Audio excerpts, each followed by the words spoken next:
Alrighty then. Hello, greetings, salutations, good morning, good evening, good afternoon, one and all. My name is Michael. I'm the Dead Aussie Gamer, and welcome to Pathfinder: Reign of Winter, a Pathfinder First Edition adventure featuring these wonderful and amazing Patreons who are all here to support the channel, have a bit of fun, and hang out with you, find wonderful and amazing people. Welcome in one and all. Brass. Nothing's happened yet. Why? But thank you. My God. Okay. I'll work with that. Okay, just give me a minute. First of all, we are running a little bit behind, but there's going to be some new stuff that's going to be make the stream even better. Let's of course start by seeing that in action. Fingers crossed here, everyone. Starting with Kyrie, played by our wonderful Calindria. Say hi, Calindria. Hello, everybody. Yeah, look at that. So now, Calindria. I light up. I'm so shiny. There you go. So now, tell the folks at home while I just do some teeny modifications here about your character. I am a ratfolk slayer, former assassin, trying this hero business out. I'm echoing. Who is? And that's driving me crazy. Who is not using headphones? Hearing it. Well, I'm hearing it tiny bit. Only when she Wait, talks. I'm the only one hearing it? No, I'm hearing it. No, I hear it, but it's okay. Yeah. I'm not green when you're talking, so I think it's me. Oh, Tim. No, I said I'm not green. Oh, you're not green. Oh. Well, I heard Dag echo there for a second, too. All right, hold on. Is it echoing for anyone else? Hold on, I'm lowering down the volumes here. I'm not getting any echo for anyone. Yeah, I don't hear an echo right now. No. When I'm loud, I do. You probably got something else. You probably got another audio turned on. Like maybe you haven't. Maybe you've got audio coming through Zoom or. No. The echo stopped. Or muted. I feel like someone figured it out and very surreptitiously, like that scene from that scene from Rick and Morty. It's like, okay, flick the switch on the wall, Morty. Morty, did I just hear 3 distinct clicks? What do you mean? As in one click, an erroneous one, followed by a second click to correct the mistaken click, and then the third one, I'm like, yeah, because I'm not hearing an echo now. I'm like, okay, I see how you playing. All right, anyway, so let's keep moving. Kyrie, ratfolk / slayer, murderer of people, slayer of men. Yeah, dead. Not dogs. Yeah, but not dags. And then, of course, we then have Kichiro, played by our dear friend, Mr. Game and Art, a.k.a. Met, a.k.a. Lucas. G'day, mate. Hello. Kichiro, of course, our Kitsune samurai, who is now, of course, the herald of the Black Rider, who has just arrived on scene. More on that in just a moment. Then we have Mistwin, our Oracle elf, played by the wonderful and amazing Marcus the DM. Oh. And then we have Grax, our Inquisitor Tome Eater. Is it an occultist? Cultist Tome Eater. Something a Tome Eater. Cultist Tome Eater, yeah. Cultist Tome Eater, that's the one. Yeah. The Cultist Tome Eater Goblin, played by our real-life Chaos Goblin, Neil from Immersion Diversion. Hello. I don't have a bounty. You don't have a bounty. Okay. A sure. bouncy figure. The figure. Oh, you don't have a bouncy figure. I thought you said you didn't have a bounty. I'm like, I can change that. Well, like when they talk, just give me a second. I can change that. And last but not least, playing the role of Cromwell, our monistic character, is none other than my dear friend Tim. Good morning, good evening, everyone. Good day. Good day. Now, okay, so we are doing tech things, so in the background. So if anything goes wrong, let me know, because this is what we're gonna do. All right, let's zoom through this real quick. First of all, of course, we'd like to give a shout out to none other than the sponsors of our channels, which are. Boom! Right there. Sponsors of the channel are Hero Forge for the wonderful artworks you can see here, which you can do so many cool things with. Not only can you get them 3D printed, import them into virtual tabletops, buy the STLs to print them yourself, but also you can use them for your streams and stuff like that as talkable characters. Look at this. Look at this. Aren't they amazing? Look at them not... Yeah. There you go. Talking. Words and talking to show off the thing I'm talking about, guys. Yes. There we go. Good job. I'm so shiny. Frickin'. This is how I pay I'm my gonna bills, randomly guys. If I go bankrupt, this game goes down. Anyway. And of course, I'd like to give another shout out to Sirenscape because, of course, we have beautiful sounds that we play throughout the show, which my players aren't going to be able to hear today, but we'll be working on that next. But you guys will be able to hear it. But yeah, Sirenscape, wonderful group of soundboards and stuff for you to use for your D&D games. And lastly, Fantasy Grounds for our VTT of choice, which you can see in the background here, which we will be using for our dice roller and stuff like that. Now, as always, we'd like to take a moment to thank our biggest sponsor, and that is you guys in the audience, because you guys are amazing and help us do awesome things. As you guys know, we're raising money for our trip to the US. We've got the flights already kind of set aside. We're now working on getting me dressed up in character cosplay so I can go around Evermore Park in May of next year, interacting with you guys as my characters at a LARP thing. So, it's a big thing called convergence. So yeah, give generously, but as we always say, give responsibly. I can see we've already got a few donations, but we'll work through those quickly. Also, real quick, I'm gonna say grassvity, but I imagine that should be gravity, but, you know, maybe the gravity was taken. But either way, welcome into chat. Welcome. My name's Michael. I'm Dag. Call me Dag. All right. Where are we at? We're so late, and I'm still running on text here. All right. That's it. We caught up, aren't we? We did the character things. We did the thing. If you have any questions in chat, ask them, because I talk to chat. This is a very chat-inclusive group, right? So if you're curious at anything, let me know. We also couldn't handle the missing reds on Grax, so added a couple. Yeah. Okay. Sure. Wait. We have some missing reds. I feel like we use them. I think I used them. Yeah. I feel like there's none there. Now I got two. All right. So last but not least, we got the 2 hero points just then. Okay, yeah, cool. I'll add them in just a moment. Now, real quick, we do have donations, of course, which are in chat now, which you guys should be able to see. For $5, you can grant hero points to my players, which are these little red tokens. They can be used to stave off death, roll with advantage, or, of course, petition the GM for nonsense. For $10, I will draw cards from my random deck of plot twists and have a random plot twist happen. These can change the story, change the game, do a whole bunch of really cool stuff, and make all that happen. For $20, you can give someone the coveted golden 20, which is a natural 20, which is a critical hit or potentially a chance to save off a killing, like, situation. For $50, which is a big whopper, we have a boss buff and or a magical item that can be provided to the group. I already saw our dear friend Brune coming in with the $50 heavy swing.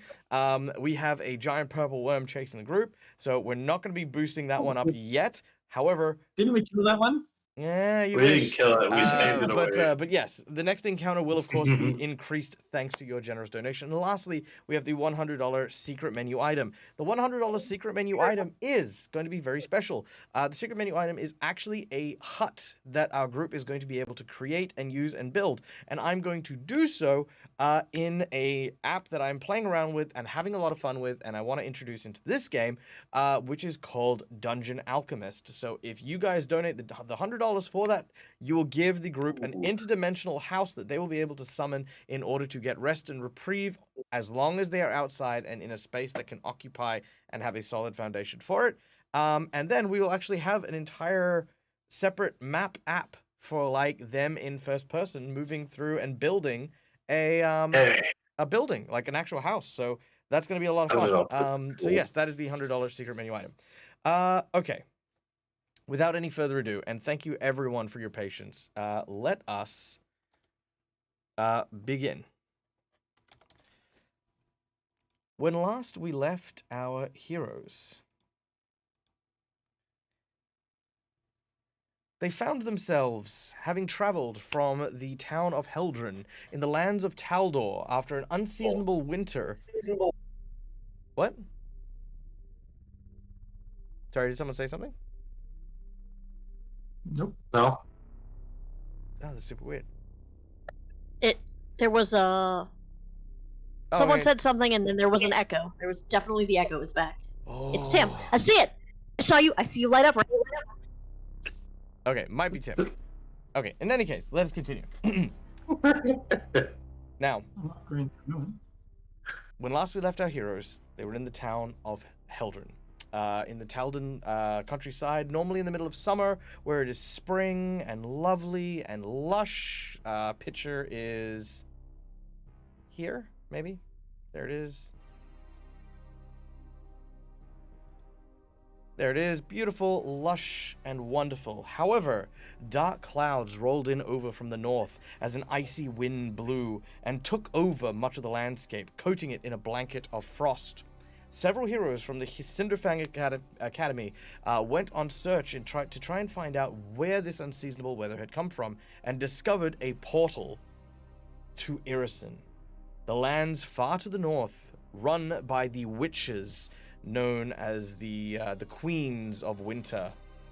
Now, each of these queens were said to be the heirs to none other than the infamous Baba Yaga, a witch of unmeasurable power. Now, as the seasons pass, the Baba Yaga returns and replaces the queen with another one of her daughters. But something has gone wrong. A creature, an entity known as the Black Rider, emerged from the portal before our heroes, wounded, bloody, and beaten. Speaking only the truth, he spoke of betrayal as the Queen's attack upon the heralds of the Baba Yaga have killed the other two riders, leaving only the Black Rider remaining, succumbing to his wounds. With his last breath, he bestowed his task, his glorious purpose on Kichiro, who then is dawned upon by the blackened armor, and now will serve as the herald, who must herald the Baba Yaga, who must stop the Queen of Irrisen at any cost. The portal journey was tumultuous at best, and our heroes found themselves tumbling through the winter portal, separated by the winds of change. Arriving at the top of a mountain, Cromwell, Grax, and Mistwin found themselves confronted by a great and powerful creature of the north, a giant worm that turned and churned the very soil and snow, transforming itself with everything it ate. After a narrow escape, our heroes managed to find their way down the mountain, where they encountered a woman by the name of Nadia, who had told them of their daughter who had gone missing. They had been working for a place known as the Pale Tower, a place that our heroes know controls this portal, and she hopes to convince the person who lives there to release and relinquish her daughter, who had been taken away and taken to this tower many moons ago. But with a heavy heart, our heroes had informed poor Nadia that their daughter resembled quite greatly a doll, a porcelain soul doll that had been battled against a few days ago. It is here we pick up as the wagon has pulled to one side. Nadia has walked not too far away, but a long enough distance for some privacy, as the three of you remain by the wagon and the sled dogs. She is soaking in this new information and coming to terms with what had happened. You take a moment to take stock. Mistwin, your ears still ringing and sore from your previous encounter, and still, I believe, in the form of a bird? Or did we cure that? I think we cured that. That part was cured. Okay, we did cure you being a bird. Yeah. Because I got cured from being a weasel. Yeah. Grax, you are on the wagon, maybe paying attention to the dogs, which, if you follow the goblin law, dogs and goblins do not get on at all. There's actually quite a hatred of dogs. And of course, Cromwell, with the other two kind of standing quite large and stoically. What do you guys discuss as you have this moment of privacy?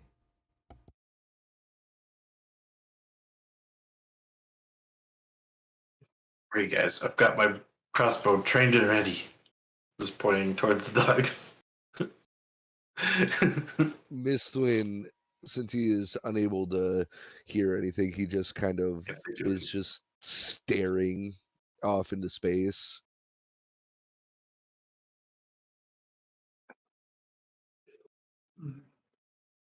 Cromwell, what do you think? Well, we're kind of relying on this lady as somewhat of a guide. Also, we just had that talk with Marulu. I don't suppose anyone can help. I don't know, make her emotions go away or something. It's the part of being mostly human that I never quite got.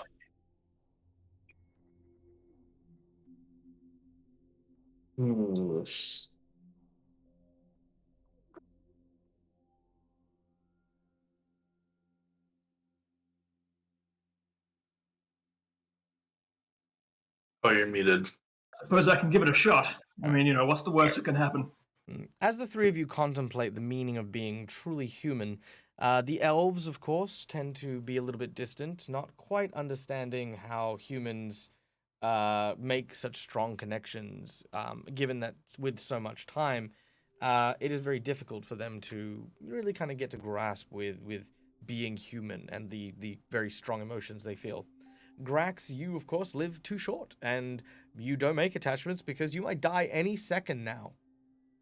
Boo! I only attached to other goblins because And lastly, Cromwell, again, having so much of the elements of earth and stone within your very heritage, it takes a lot for you to be shaken at any point in time.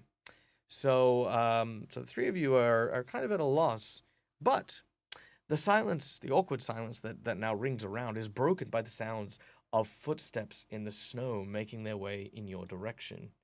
You hear them coming at a brisk pace from not too far away.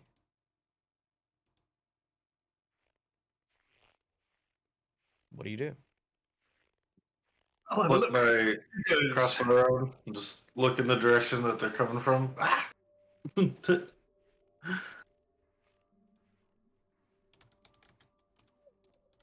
What was that, Cromwell?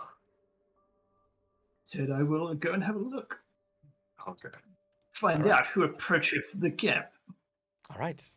Turning your attention, you see two figures, one short and one much larger, making their way in your direction. The footsteps get closer, and you recognize them almost immediately as Kichiro and Kyrie. Oh. Oh. Wow, you made it through. I was beginning to suspect you might have died. Didn't you guys also get turned into birds? No, we did not piss off the the woman there. Oh, That was you. right. That was all you guys, You're loving the sass in the mini, aren't you? right? I do. What happened over the last day? Well, the Black Rider over here. Yep, all his fault. Ah, makes sense. Won't stop talking about the quest that he has to fulfill. Yes, we've already had some of the fairies inquiring about him. Yes, we know how talkative I always am. What? Yes, apparently, the why are last they one asking? didn't say much either. I did not understand that. I said apparently the last Black Rider didn't say much here either, but was considered somewhat important. What? Why were they inquiring about him specifically? Because he's the new rider? Well, they were inquiring about the rider, more specifically, wondering what befell them as they knew that they went through the portal, but had then lost touch. So they seemed somewhat concerned about the fate of him, but I'm not sure whether it's because they were hoping to kill him themselves or whether he was supposed to help them with something. Sounds like fun.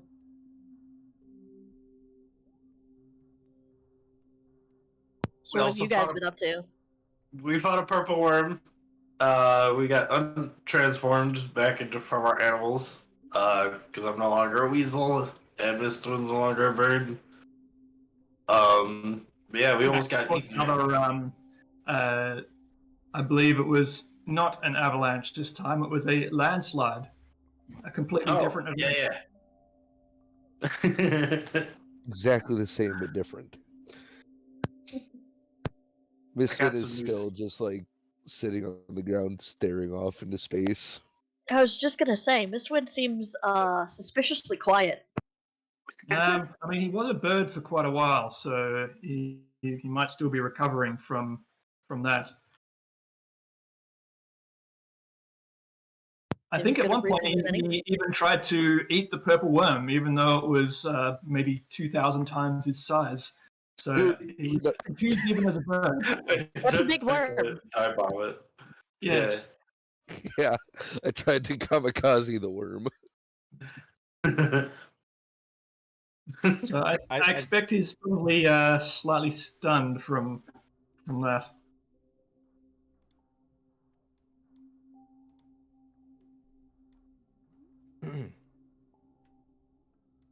Or maybe when he turned back from a bird, he's got scrambled. Maybe he's still got the bird brain. I'm not sure.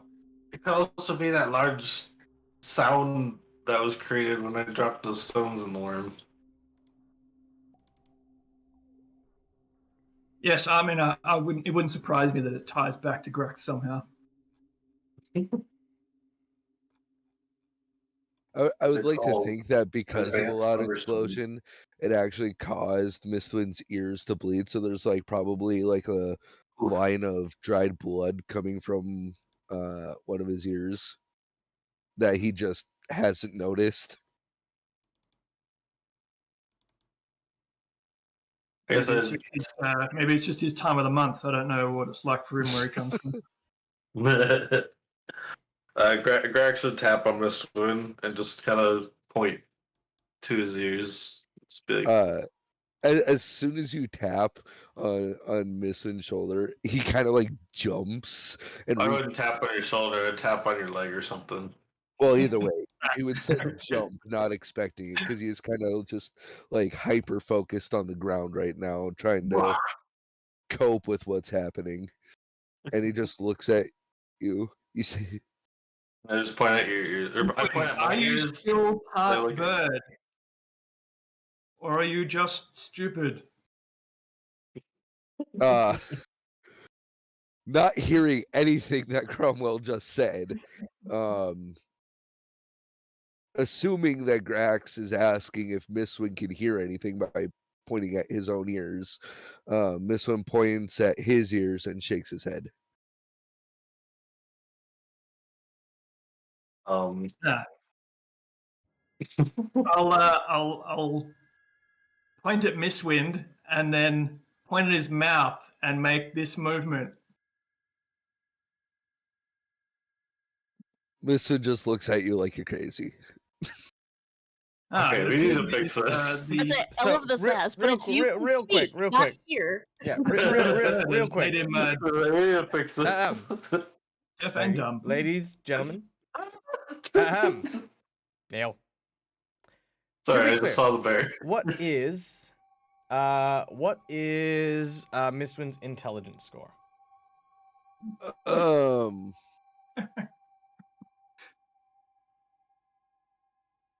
13. 13. What is your wisdom score? 13. 13. Okay. With both of these intact, I would say that you look and try to interpret what they are trying to say. Your interpretation leads you to believe that they're trying to communicate to you that while you are unable to hear because likely you have suffered an injury to your ears, that does not prohibit you to talk. Therefore, you don't necessarily need to be the one to be signing or gesturing. In addition, you are not blind, meaning that you also have the ability to write. Your communication skills may be limited because you can't hear, but they can write to you and you can speak to them. True. The thing about the speaking, though, is there's the issue with volume control. Without being able to hear, Mistwin would just be shouting all the time.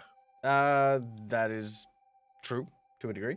But more importantly, it is what they're saying, and you've been able to interpret it. Okay. This is true. I don't want to write anything because Grax will probably just eat it. Very true. Grax does Use your eat finger in the books. snow. he just eats the He let it be snow. read first, but then Um, after the message yeah, was no. conveyed, yes, he did it. Miss Lynn, in a very much louder voice than normal, I can't hear. Oh, we Kyrie need is to going to fix turn that. to Grax and say, "What did you do?" I helped us get away from the giant purple worm. I was in its mouth, so that was the last thing I could think of. I don't know where he's I getting all those explosive devices from. got these from my mom, okay? I think they're from my mom. Was that right, Dag? Yes. Yes, you got them Yeah. from your mom. So, I kind of pull out Yes. the bag and open it. No, they're called Whilst that story thunderstorms. is possible, it doesn't sound plausible. As you are speaking, You coming saw back me in from its mouth. Sorry, go ahead. as you're speaking, coming back from the forest, you see the following woman. This, of course, is Nadia. For those of you who were not here, which is Kiria and Kichiro, she is a long, auburn-haired woman that wears the thick pelt of what you think is likely a giant ferret or polar bear, maybe. It's hard to say because you haven't come from the Winterlands. She says, in a kind of voice that almost carries a weight like stone, "Sorry, I had to take a quick moment for myself. The news you brought me about my daughter is very concerning. I, there is a part of me that does not wish to believe you, that thinks maybe this is just coincidence, that my daughter's visage looked like the doll you spoke of, but a mother knows. I can almost feel that what you say is the truth, and I don't know, maybe I've known it for quite some time. I presume these are the friends you were speaking of that you were looking in the wilderness for." Yes, it appears Yes. the landslide has shaken them out of the wherever hole they were stuck in. It's good. Pierwszy morskie Farkisund. I am Nadia Piska.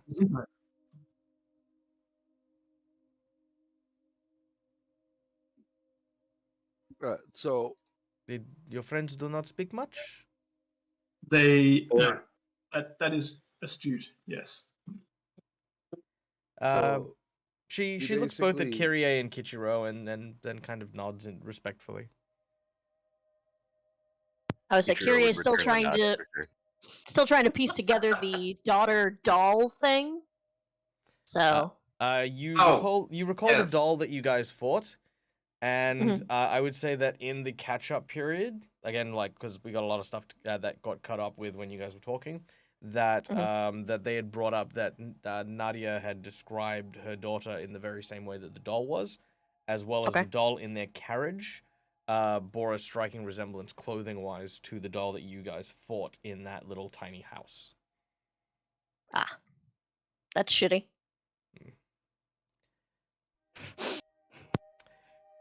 She says, but we must move. We are losing daylight and we do not have much more time before, well, we should not be out in the open by the nightfall. Excellent. Yes. Well, Gathering aboard the you have wagons. the lead. Yep, sorry. You have the lead. Okay. Yeah, she gathers aboard the wagon, and there's plenty of room for both Kiria and Kichiro. There are 2 sleds, one of which is mostly laden with wares and goods and stuff, which was to be taken to the Pale Tower. The other is for transport of yourselves. As the dog sled begins to move and lash forward, you travel unabated for a short while until you start to notice something odd. The sounds of crows in the trees seem to almost follow you as you travel. They seem to hang on the branches of almost every forest, every tree nearby. And even at the speed you're moving, it almost seems like you're going deeper into the territory where more and more crows seem to flock together.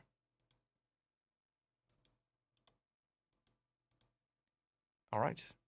Is there anything you'd like to say or do while you travel in regards to that? I'd like to get Nadia's attention and the hell is the word? Softly ask if that's normal. She looks up at the ravens and says, this is well, normal to a degree. As the wind howls past her, she says, there are always ravens. Some say that the Witch Queen and the Jadwija, they see people through their eyes. But maybe it's just fairy tale, yeah? Yeah, Isn't, I'm sure. Where fairies are from? Sorry, what was that, Tim? Isn't this where fairies are from? Aha! Is good point, yes. Mhm. That is all she says on the matter.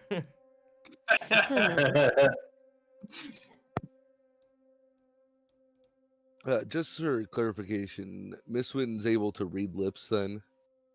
No. No? Nope. Okay. But if someone wants to, they can communicate it with you. But I would say that Okay. you can also see the birds as you're kind of going by.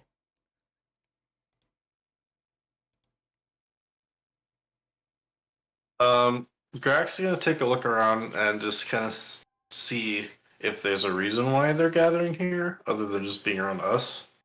Like maybe there's another reason why they're here. Well, I mean, Kyria and Kichiro just got back. Maybe they've been following them the whole time. True, but just in case. She says, listen, rummage around in some of the bags here. Maybe there is something here that can help you. Now, what I would like for you guys to do is I would like for you to nominate one person in the group to roll a D percentage. And we're going to go with odds or evens. Brune Brassax has donated for either a magic item or a boss buff. He has called either the boss or the magic item. So Yeah, I assume that's what Cromwell rolled for. Yeah, I rolled that when he asked in the chat. Oh, okay, earlier. so that was the 42. All right, so that is even. So, Brune, what happens when that happens? Let me know. All right.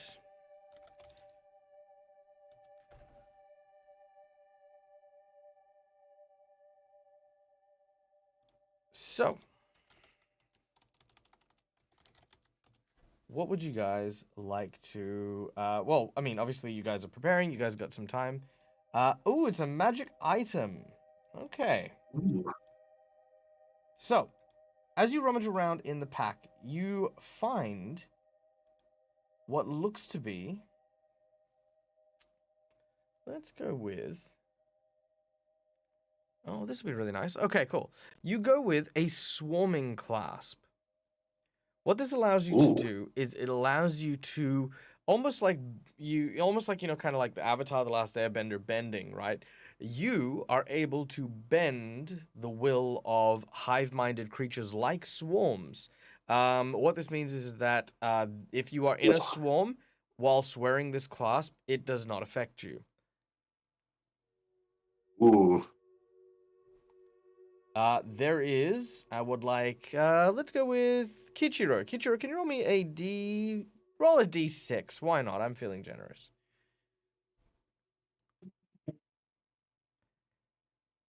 All right, there are 2 of these swarming clasps in and around there for you guys. Mm. Who wants one?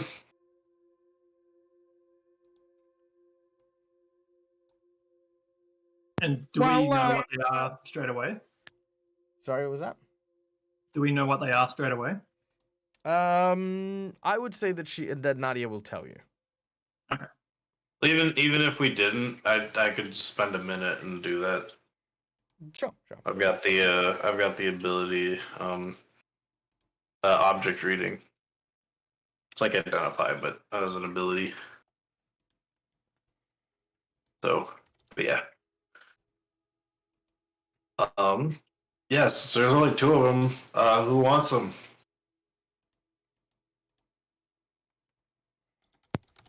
Say I have a functionality that works for a rat swarm, so if someone else wants them. Well, I would suggest perhaps Kichiro and myself use them. We're probably most likely to be in the middle of whatever we get ourselves into. That's fair. All right. I'm done with that. Real quick. Missed one, you? Oh, yeah, that's it. While Grax is distracted, does he have any more of the Thunderstones in his bag? I think he did. Do you? Yeah, I mean, it's back in my bag because it's a bag of Thunderstones. And it's I would like to try to relieve him of those. Sure, not a worry. Make a sleight of hand check. I'm gonna get a Do 1. I make a perception or? Oh man, I have -1. That's terrible. Yes, it's opposed by your perception. Okay. Doesn't Grax have horrible perception? Oh, damn it! Oh no. All right, missed it by that much. Hey, no. Misfortune on Grax. Reroll that shit. What? No! Yep. All right, Grax, make the Oh, I reroll. rolled an 8, so I can only really maybe roll higher, so. No, I rolled the exact same. Oh, wait, no. I rolled higher. Fuck. Hey, Yeah. Grax, That's alright. No! jinx point. Ha! Tied though. That still doesn't work then. No, Yeah, it does mean shit. that you are caught. Unfortunately, but just. I'm cool with it. I had to at least try. All right. These are from my mother! What are you doing?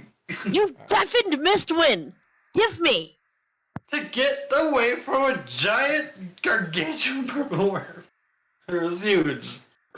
He is so totally I didn't going know to he was die in the now thing. because he can't hear danger. Give me the stone. We can help All right. him and The heal two him. of you begin to struggle back and forth, and Nadia goes, "What are you doing? Stop rocking!" And all of a sudden, bam! The entire sled crashes.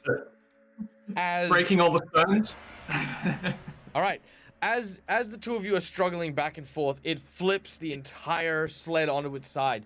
You are laid scattered as the sled dogs howl from the sudden jerking motion. They then move. Nadia rolls off, and the sled dogs begin to take off. There's just debris everywhere, and the crows take flight. And we will go into an initiative as Ah! 2 swarms of crows.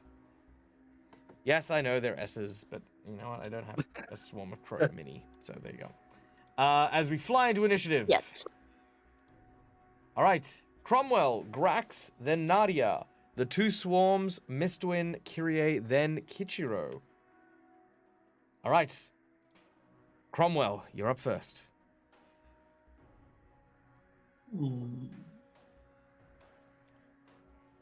Giant S for swarm. Yes. Ah.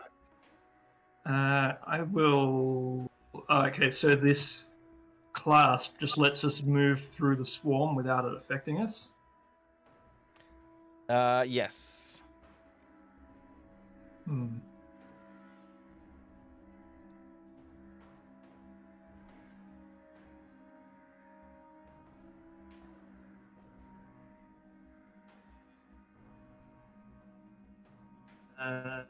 Okay.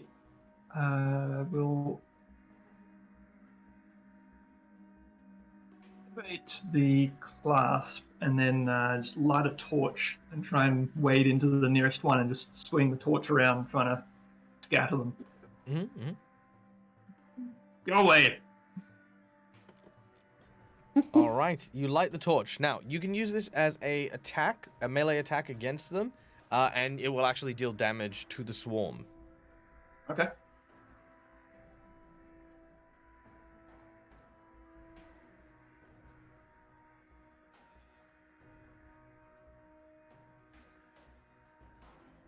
Oh, do you want to make an attack or? I just did. Did you? Oh, sorry. Yep. All right, you hit. I don't know why it's so slow. It's not loading up on my. Maybe I just need to load up. What should I roll for? D6, damage? please. D6 fire damage as you swing these flames.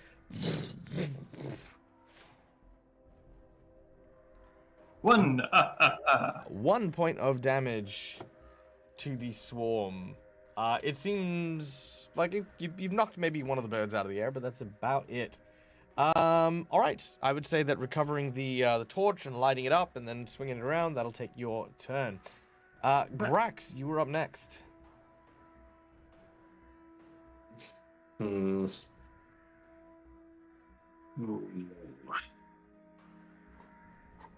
Now, with my face in the snow, as I pull my head out, I just see these swarms now, and I'm like, no.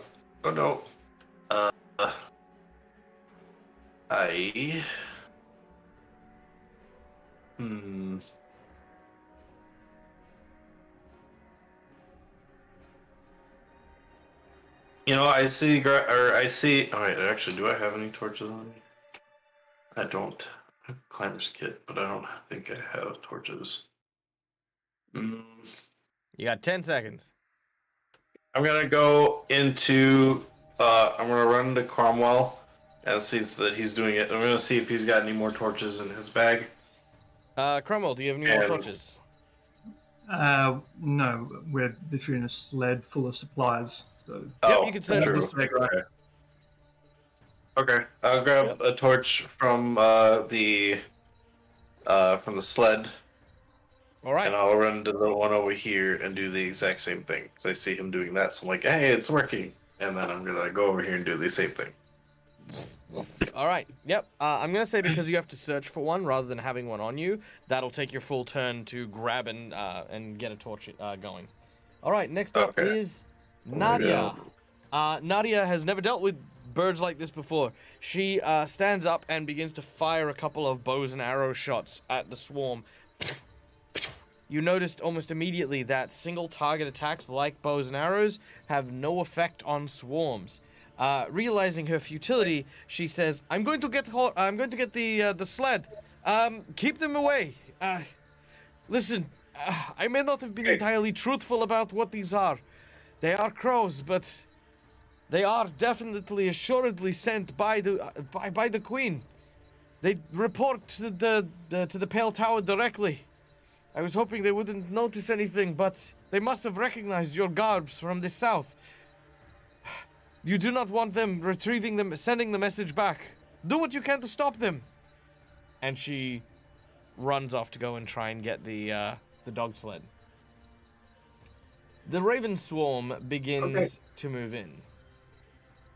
All right. The first swarm moves in here. The second swarm moves in here. All right. You all automatically take 4 points of damage. Oh shit. Swarms in Pathfinder First Edition do not. Oops, I think I gave one to Cromwell when I shouldn't have. There we go. They do not roll for damage. Roll for attacks. They simply deal damage when you occupy the area with their space. Now, in addition to that, they have an ability known as Rake. Any living creature damaged by the Raven Swarm must make a Reflex 14 save. Could I ask that? I think Kichiro had the other one, didn't he? Pardon? Sorry? Did Kichiro have the other swarm item? Yes, anyone who had the swarm item is immune to this effect. Okay. Alright. Actually, reflex save. Yes. Uh-oh. Ooh! No! Down I go. Ooh, You I will. blame Grax. You will all fail. Well, okay. You are fired. You are fired. Hero point okay. that. You're gonna hero point it? All right, that sounds good. Sure. I have a +1, but you never know. Nope. Well, no. That's a 10. Okay, that's your hero point gone. Okay. Yep. No. I want to see what a crit fail does to me. That's what I want. All right. All right. We're So, good at that. so Kichiro and since I haven't used it on Kyrie, go ahead and reroll with misfortune. See if you can pass that. No. Oh, no. All right. So who's got the bands? Who's got the swarm bands at the moment? Cromwell and Kichiro. Mhm. Yes. Okay, cool. Okay. All of you are permanently blinded Oh, great. as they Yeah, that's not good for you. My eyes. as they claw and tear out your eyes. Ow. Yup, Ooh. it's literally called eye rake, and That's a until bit of an Now, eyesore. now I say permanently. It is permanent in the sense Ooh. of Nixolotl. Nix who gets the divine inspiration? Let me know, and I will let them roll. But you will Same with heal. the deafness. So now, just to be clear, because you didn't roll a natural one, your eye is not torn out. However, your eyes are scratched and up and damaged, and they will need 24 hours before they will be healed properly. I would give that to Miss Win since Miss Win's already deaf. Nixolotl wants to give that to Miss Twin? Yay or nay? What do you reckon? Look, at this point, if Mistwin dies, he dies. This is just not his campaign. Look, he's fine. Mr. Twin's fine. He's just warming up is all. I mean, he did take twice cursed, so Yeah, it's true. All right, Miss Yeah, Win. it's Miss Win. All right, Miss Win, make that roll. Roll that reflex save. It's also, I want to point out, not a high roll. You just guys are rolling like... Oh, he's twice you cursed. have 3 hero points. No, that's... Well, that shouldn't. No, Oh, because okay. that is a divine intervention. Well, Ooh. I am Okay. out. You just hear Mistwin screaming, and then just... Does anyone other than Mistwin speak Elvish? Or Elven? Mm. I don't think so. Well, good. You just hear no. him screaming in Elf. All right. Now, you remember how I said that it was a really good thing that you didn't lose your eyeballs? Yeah. Yeah, they take your eyeballs. Nick's tried. Yeah, well, no, keeping in mind, Nix, it was very appreciated. One, because it just tickled me. Because that's like, what, the third really crap roll on that very same check? I mean, that was yeah. divine intervention. He went Yeah. from Yeah, and making look, a reasonable attempt to having his eyes plucked out. This is for Asma because I decided to do the resting rites for those dead people, and for Asma is Yeah. just pissed off because I don't serve him. yeah, Shouldn't have done that. her, and you keep misgendering her. Just, you Yeah. know, not a good way. No, Mistwin as a character has been cursed by the gods twice. So, yep, that checks out. All right, your eyes have been taken from you. You are permanently blinded. That's blind. All right, we'll have to. I mean, look. I mean, here's the thing. It's not like your game is over. It's just you're blind and you're deaf, And death. Probably ways to see. handy capable. You take a third curse, which is one of them was blindness. That's very true. What happens if a Right. beholder loses its eyeball? Does the beams keep blasting away? Good question. I'd say a blind beholder could only bite things. I'd say you'd lose the eye beam if it was blind. Nix Low says, my character has been blinded before. It's not fun. I've had my character blinded for an entire campaign. I will share that story later on, but like I'm talking like a 3-year-long campaign I played a blind person. And that wasn't even the first blind person I played. I played a blind person because I did too much damage, and I wanted to nerf myself, so I gave myself a 50% mischance and everything. All right, anyway. I guess his next feat might be blind fighting. That's true. Blind fighting's a great feat to get through it. But yeah, all right, Mistwin, speak of the devil. It is your turn. Well, considering that all my spells require sight to see, Mm-hmm. Means you need some new spells, is what I'm hearing. if only I could just exchange all my spells. Well, did you know, Um, ladies and gentlemen, that in Pathfinder 1st Edition, you could actually leave some of your spell slots blank, and after 10 minutes of prep, you can replace it with any spell on your actual spell list. Oh. Don't no. all of your healing and stuff, they just take touch, not sight? Yeah, my healing, and that's about it. Yeah, so We I just don't know need to what. get him a scry spell. Nope. I think I've lost a thing. Neil, could I get you to log Yeah. into? Thank you. Oh yeah, no, there it is. Never mind. I got it. Yeah. Yeah, it's good. There we go. Boom. Yeah, Okay. if it happens again, I'll just join. Yeah, thanks. All right. So, Mistwin, what do you want to do?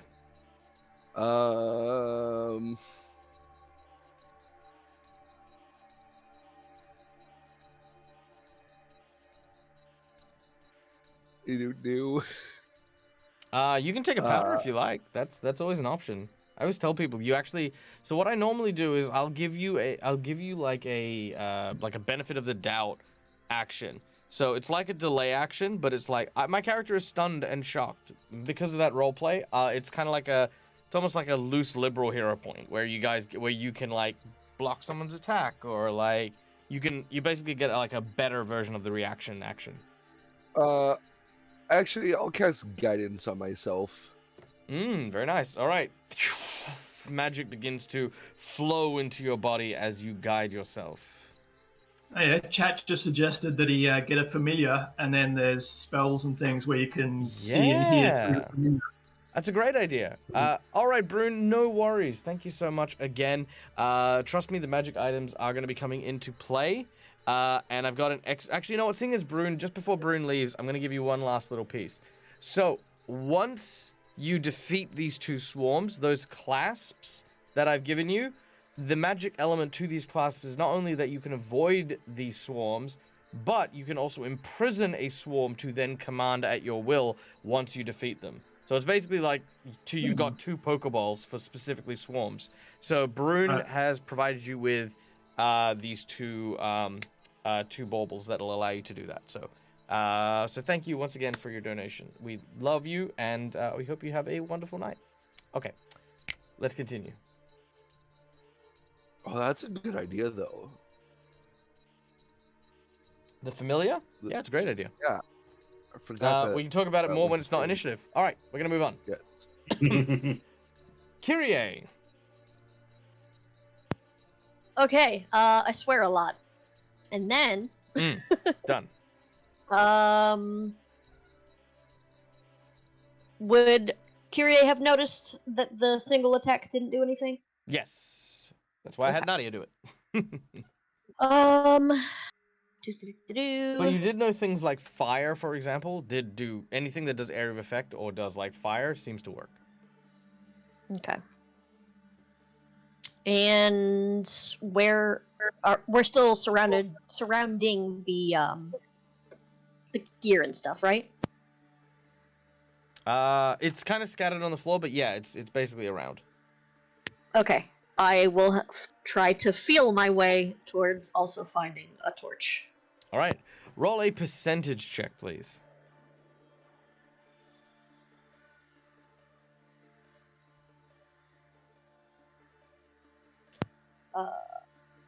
What the heck? I thought it was the 10. No, it's the other one. It's the 201. Oh, there we go. Yeah, cool. Thanks.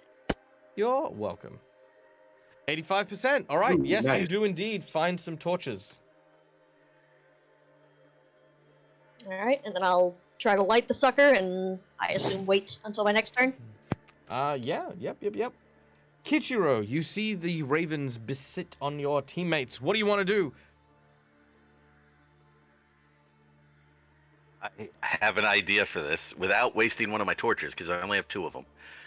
Would there be any lamps or lamp oil around, perchance? Are you thinking about this like kind of in your forward brain, like you're thinking about it like as a surface thought? Thinking about the oil? Yeah.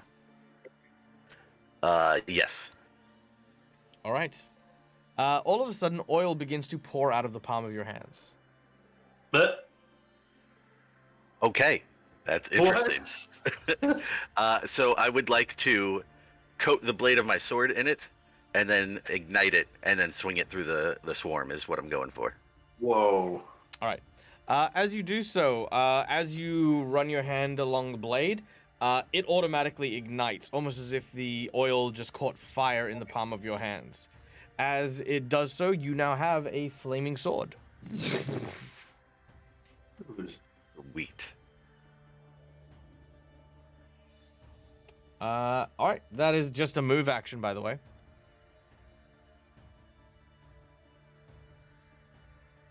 That's awesome. I could just make oil. That's cool. Yeah. So then I want to swing it to try to disperse and/or damage the swarm here. All right. Let's make it so.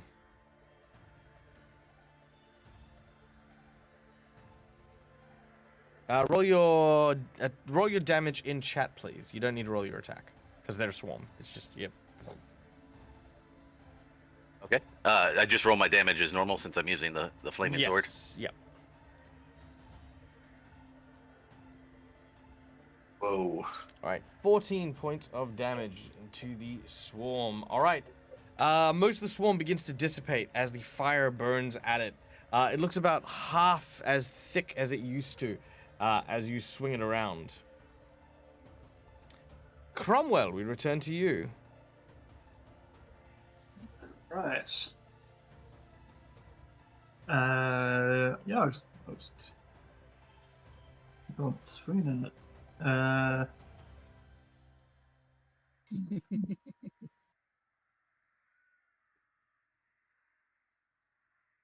You gonna keep swinging your torch?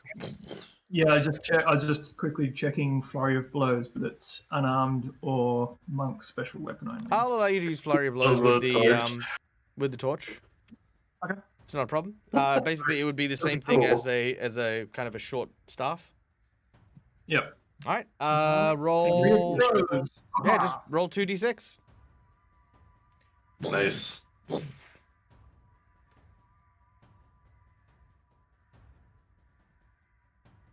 It's 2 and a 5. 7 points of damage. One of the swarms ignites and crumbles, with only a handful of them able to sort of survive. They merge with the other swarm, and sort of keep kicking. But yeah, you've defeated one of the swarms. Really? All right, Grax, you're up next. You hear the sounds of flapping Sorry, wings torch. and birds everywhere from around you. I started swinging the torch around. Get away! Ah. All right. Roll a d6. Yeah. Dang it. All right, 1 point of damage to the swarm. Okay. As you do so, Nadia starts to return with the sled dogs in tow. What's that?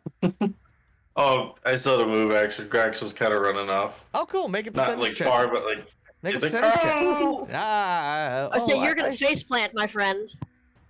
That's 50. a 50. That is not good. Roll a d8. I'm going to pick at random like where half your and half. orientation Come is. on. Alright. 7.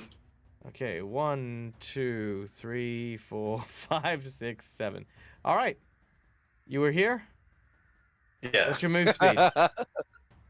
30 feet. 1, 10, 15, 20, 25. All right. I need you to make me a reflex save. Yeah, because I'm scratched my eyes. Oh, So no. yeah, that's right. Uh-oh. I'm aware. Right at the edge. Okay, yeah. It's a 10. Uh-oh. The floor falls from underneath you suddenly, and you plummet. I need another reflex save from you, please. Bye, Grex. That's a 6. I'm using a thing this time. A hero Okay. point? Okay, that's your last Yeah. hero point. Let's do it. Come on, I rolled! No! It's an 8. It's even, oh, it's a little better, but yeah, it's still fault. I use my action so I can't put my gloves on. Because, yeah, but we'll see what happens. You take 20 points of damage as you bounce, hitting the ground below. You know what? Let's do it this way. Roll a fortitude save. Where did Grax go? He's gone. That's a 12. All right. Roll a d4. Ouch. Wait. I rolled it, but it didn't stay. Try again. Roll Okay, let's try again. All right. 4. Your right leg is now broken. What the heck? Ow! Oh yeah, did I forget to tell you that No. one thing I hate about Pathfinder Yeah. more than anything else is how many hit points you have as just a scapegoat buffer for what is effectively a 90-foot drop, and I actually import rules that actually give permanent wounds and stuff like that. Yeah. I know. Ah, that slightly hurt. Yeah, no, now it's like, cool, you've legit broke your leg. While you've broken your leg, you take a -4 to your dex, and your move speed is halved permanently. Okay. Now, keeping in mind, you can heal it with like your regular Yeah, healing yeah. spells and stuff like that. It's not destroyed like you need regeneration or anything like that. It is broken, which means you have these penalties until you heal. All right. At least until the cold come down and carry it away. Yeah. You Broken guys heard, leg. however, this sickening splat at the end at the bottom. That's of where the he cliff. is. That's where he is. All right. That was Grax. Then Nadia shows up. She's continuing to try and fire at it, but to no avail. She tells you guys to get on, and the swarm is now big enough to hit everyone. But of course, Kichiro and Cromwell, you guys are fine. Mistwin and Kyrie, both of you just take another 4 points of damage. You guys are already blinded, so you guys don't need to worry about nothing. All right, that is what the swarm does. Mistwin, we're back up to you. You hear the sound of Nadia's voice calling you over. No, I don't. Doesn't hear anything. You feel Nadia in the wind. You do nothing. You're surrounded by birds and the feeling of pain. Misa just curls into a ball at this point. Yeah, well, actually, you know what? That's actually not a terrible idea. By the way, ladies and gentlemen, boys and girls, a really, really good survival tactic. If you are the victim of an unfortunate animal attack, one of the best things you can do, if you cannot run, if you cannot find shelter, if you cannot protect yourself, is to cover the back of your neck, the nape of your neck, and huddle downwards. The fetal position, as funny as it is that we've made in pop culture, is actually a very, very good way to increase your odds of survival by quite a lot by protecting that bit of your neck, because that is where a lot of predators go for. Even in the case of birds and stuff like that, they're trying to pluck out your arteries, basically, around your neck. So bending down and doing that will allow you to try and protect yourself. So there you go. The more you know. Yep.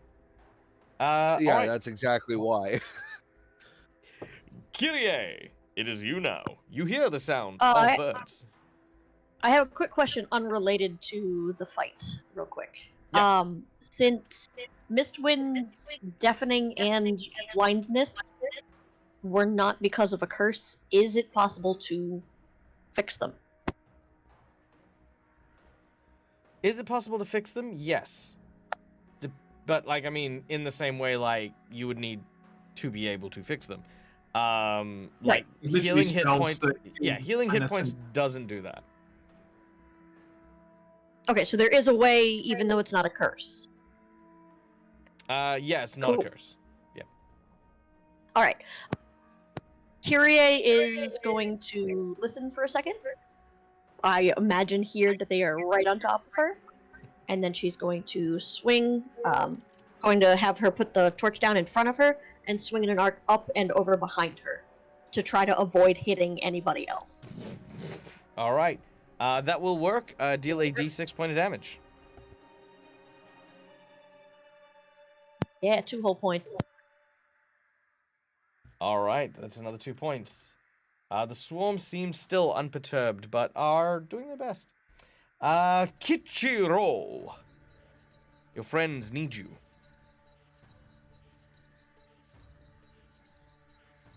I was thinking about this last time, and I feel like Kichiro, after realizing that he just created oil from his hand and ignited it somehow, Mhm. would then wonder if he could just skip the middleman and essentially launch a fireball at the large swarm.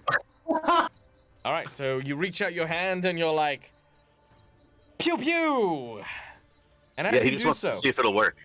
as you do so, you hear the following. Ooh, that's the one.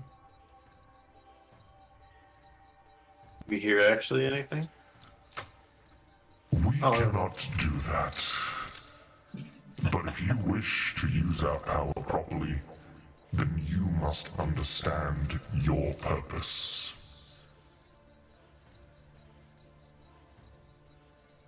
We are your arms. We are your legs. Your eyes, your ears, your scent.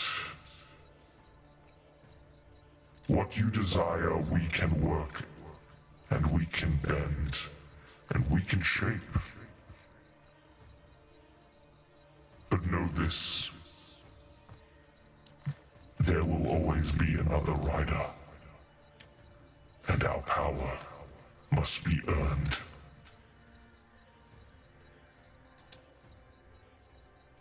The Kichiro has a symbiote. Ichiro's a warlock. More specifically, you kind of feel like the old man in the Black Rider suit likely was like just an old dude, and that the actual power of the Black Rider comes from his armor, his weapons, and stuff like that, which Kichiro now has. Giving oil and sort of setting your sword on fire, that's kind of fine. Using like spells and magic, they're like, we can possibly do that, but not for you and not right now. Fair enough. Kichiro will just repeat the action with the sword then, and swing his flaming sword. You throw your flaming Into sword into the air like you are going to cast fireball. So Yeet! it's not just going to I stand there. want to swing it. Oh, I'm sorry. Here I was thinking you were going to try and boomerang your blade. No. I just want to do what I did before and swing my sword through the swarm. Okay, that's fine. I guess I'll allow you to do that. That's fine. I think Michael was about to allow you to boomerang your sword. I think something would be happened Okay, Neil, do because- you want to join in real quick? Thank you. What? Oh, yeah. Cool. All right, Kichiro makes his attack and deals 14 points of damage. By the way, I want to point out that Kichiro, the reason why it's taking so much is because it is a flaming area of effect weapon while it is on fire, so it is doing a fair amount of damage to him. All right, is that it? Yes. Okay. Next up, we go back to Cromwell. Right. Let's see if we can get the rest of these ones to bugger off. We'll continue swinging at the swarm. All right. You swing the flaming torch. Do you just want us to roll damage again, or do you want us Yeah, to roll just a hit? damage. Yeah, just damage. It's so big you can't miss. Yeah, pretty much.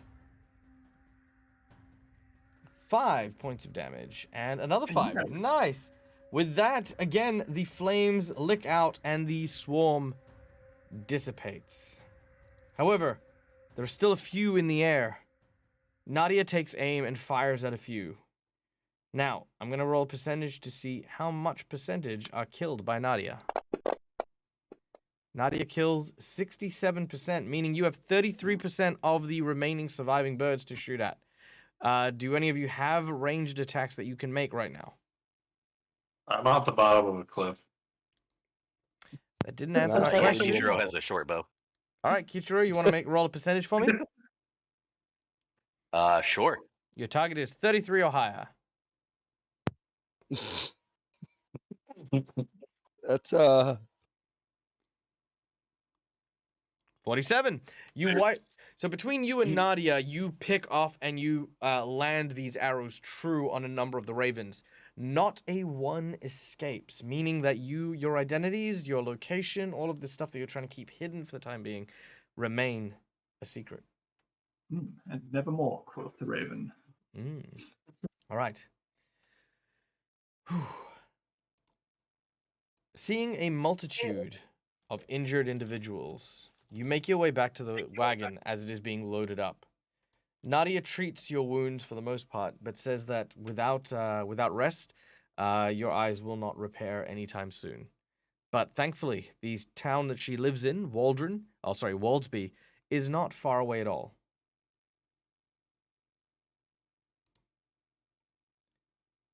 Oh, that is fortunate. Well, everyone here, I suppose we'll best be off. Where's the goblin? Searching for a short time, you eventually come to the bottom of the cliff where you find Grax. His leg broken. It is placed in a splint by Nadia as a temporary measure, but like with the eyes, it will take some time to fully heal and set. Moving at a much slower pace, Nadia takes the group across the frozen landscapes to a small frozen town called Waldsby. Waldsby looks eerily familiar in a more than coincidence kind of way. Allow me, for everyone, to show you the town of Heldren, where our heroes left. It looks pretty similar. So similar, in fact, that when you get to the town itself, in the actual town square, you see a statue of a large, beautiful woman in the center. Curiously, it bears the strong resemblance to the Heldren town square woman. Though it is not the same woman, it was almost certainly crafted by the same sculptor. Nadia, it will even go so far as to point out that it is known as the Cold Woman, and no one really knows who or where this carving came from, but the town has been built around it and has stood for as long as the people have lived here. Many people believe the statue represents Queen Elvana, the current queen of Irrisen, but some villagers think the statues depict the White Witch who first ruled over the reign of Queen Jadwija, and some people also kind of mutter under their breath that it may be a Ulfin hero who came to protect the town of Waldsby in their greatest need in order to overthrow the rule of the Witch Queens. For those of you who don't know, the Ulfin are the Norse people from the land of the Linorm King, and they were enslaved many years ago by the witches of Irrisen. Many escaped and managed to form their own kingdom and do their own thing, but many still live in servitude. And that is why the kind of hushed breaths and kind of whispered words. All right, we have arrived in town. We can rest, perhaps, at my house, though it may take a bit of convincing. I live, you see, not with... I live with my two boys, Orm and Mjoldi. As well as my husband, Emil. The town does not rightly trust strangers from so far away. It may take some convincing.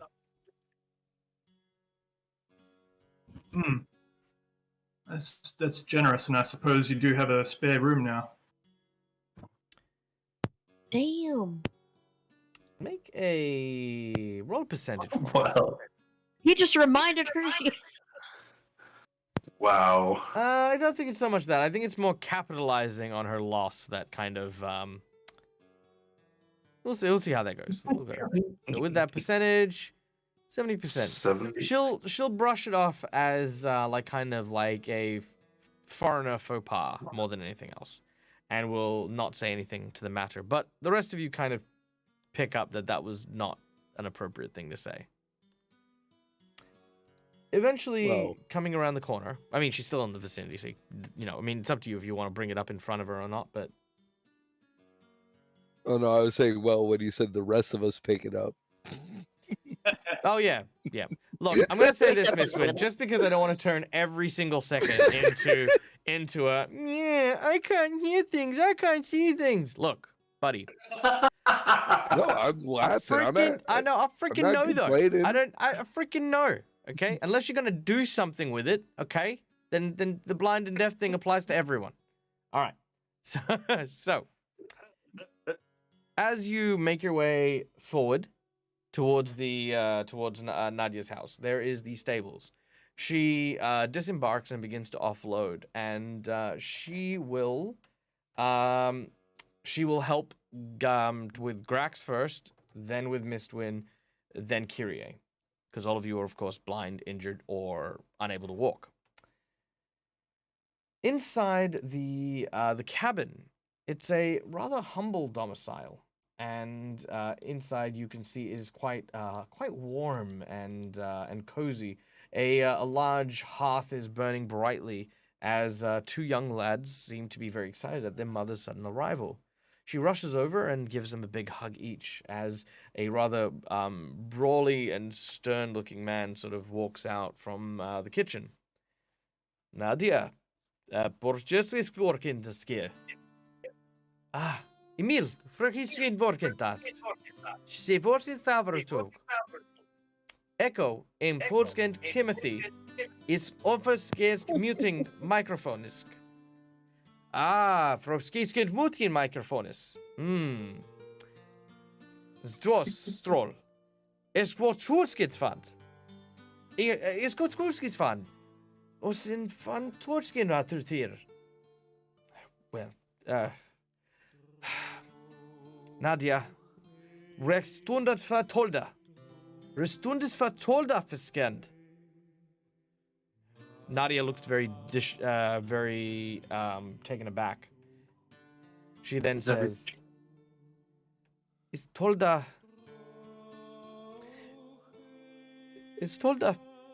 misfortunat. Nein. Is toldas. You watch as Emil then looks at you. And then goes back into the kitchen. Are the two boys still around? They are. They don't seem to understand what their parents. Well, they understand what their parents are saying, but they don't. They're young. Okay. They're very, very young. Can Kyrie ask them basically, hey, can you show me around, sort of thing, to take their attention? They both look at each other and look at the blind rat. Is that funny scene it's got? They take you by the hand, almost like an old lady. They like put your arm like on their forearm and they start to take you around. You bump into a few things here and there, but they do show you around as best they can. All right. Nadia turns and says, It is very hard. I've had to tell Emil, of course, the news you have brought, and it'll take him some time to come around. There's still time before the evening meal, and you are more than welcome to join us, and perhaps we will broach the question of your accommodations then. In the meantime, there's much of Waldron that you can make yourself comfortable with, though if you are intending to go to the Pale Tower, I would not walk too far. Many people here who live here, they work at the Pale Tower as guards, and their families all stay here. Place that is safe for travelers is a large tavern just southwest of the statue known as the White Weasel.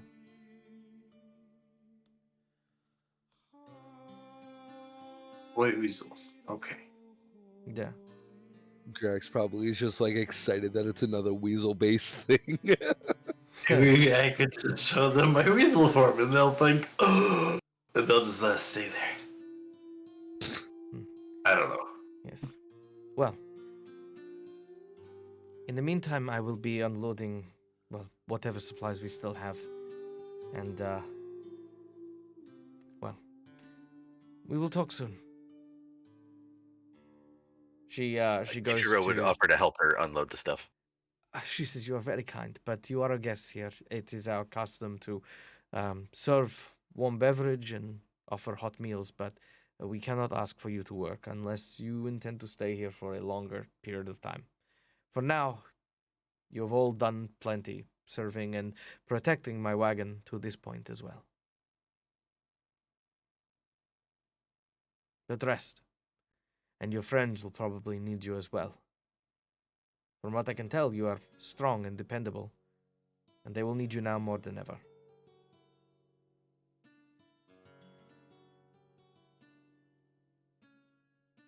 Teacher will offer a simple nod and then kind of go over to the group.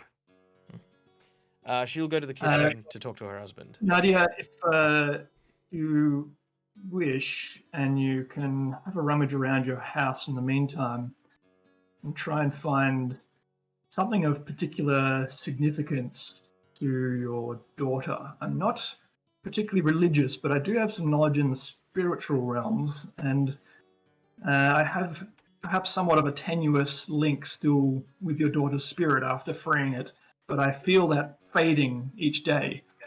So perhaps we could gather some things and maybe have a last connection with your daughter while I'm still here.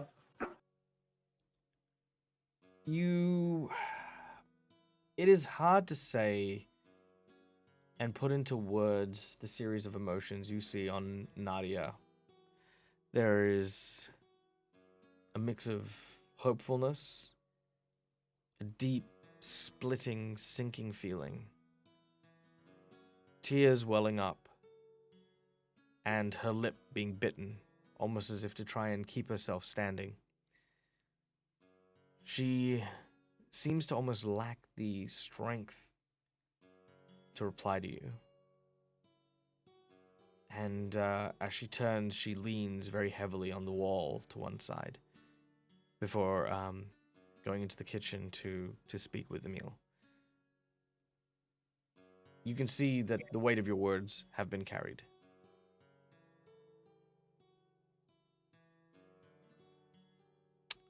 All right. Explore this town. Okay. So you guys have a map of the town, which, of course, the audience can see as well. You can see that there are a number of things to explore.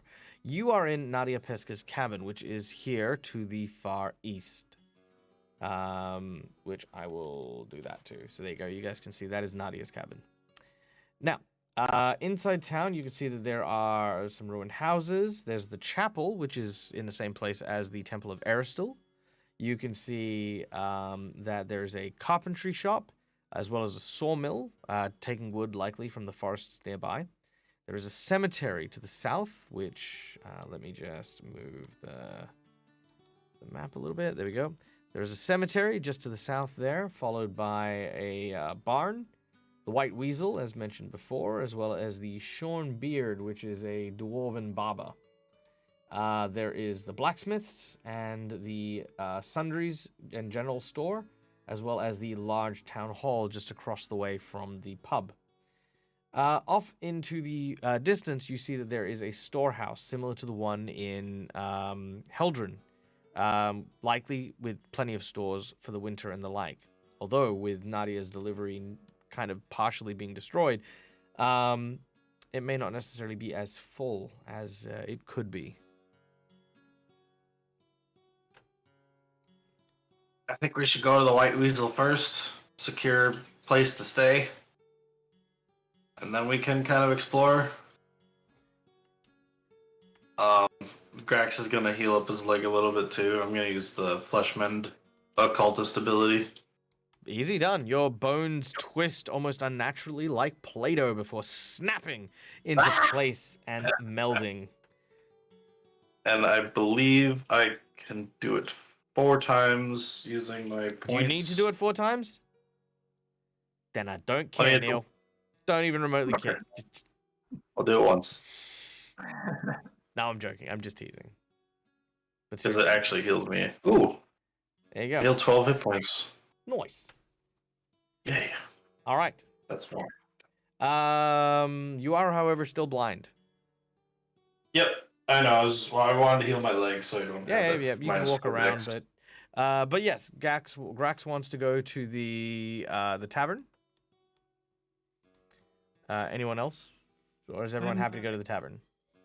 I'm curious to check out the statue in town. It seems to be such an iconic thing for both towns to have. I wonder if there's some kind of connection or similarity there. Sure. We no could look at it on the way too, so Grax will actually be there as well. Then Sure. There's no worry. You don't need to move your characters. This is just me tracking where you need to go. Gotcha. All right. Mistwin, any particular place you want to go, or are you just happy to like rest up for the time being? Mistwin just wants to rest. All right. So does anyone perhaps want to go see if there's a healer or medical professional that could maybe? Yeah, I was gonna say if they did, I want to Like a doctor, help this yeah. win. All right. Yep. And Kichiro. robotic. Yeah, I will tag along with them since they're since two of them are blind wandering around town. I will go with them to make sure they don't just wander off. Sure. So Funny Cromwell enough, will with go with the you. spell, we can cure Mistwin's deafness now, but not the blindness because he lost his eyes. Yes. Hey, one thing at a time, man. One thing at a time. All right. So, Kichiro and Kyrie, you will go to the chapel. Grax and Cromwell, you're going to the White Weasel, and Mistwin, you are staying in Nadia's home, just getting some well-deserved rest. Sound about right? Yeah. yes. Okay.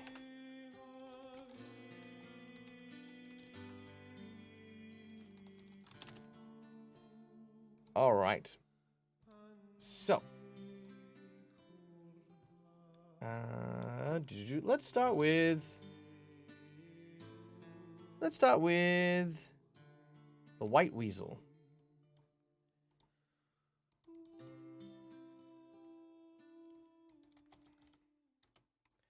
All right. You find yourself in a hardy and well-established tavern.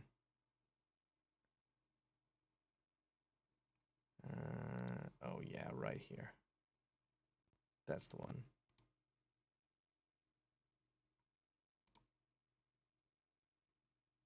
Bear with me for a second, just changing the music up. Yep.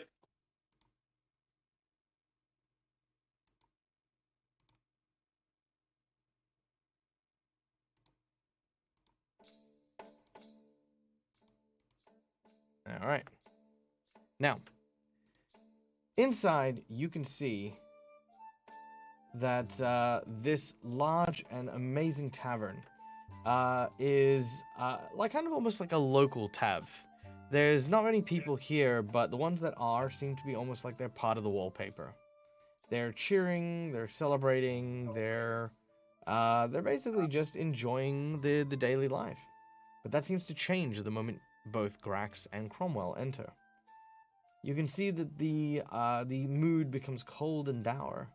The food just seems to almost go gray and bland. And as you move your way through and past, eventually you come to what looks to be two people that are the proprietors of the establishment, Katerina and Aaron. Katrina and Aaron greet you warmly, or at least as warm as one can be expected. Welcome to the White Weasel. You are strangers in town. What may I ask bring you here? Actually, no, he doesn't say that. Let me try that again.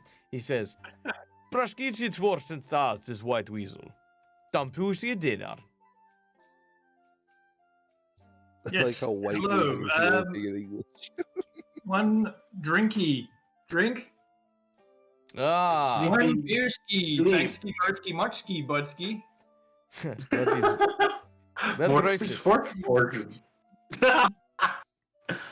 He says, We need sleep. Sleep. yes, no, I speak Taldan little bits. It's not very well used up these parts. You are travelers from south, yes? Kind of lost track of the direction we've been coming in, but we have a look outside, wherever that Back in giant South the city, yeah. light in the sky is. Ah, I see. You come from the forests. Yes. Well, I know your friend is goblin, but bright green goblin not common here. Oh, white weasels. No, you're goblin. Turn into the white weasel. Hey. He's confused, that's what he is. Oh. You are yes, you are white weasel. You are druid.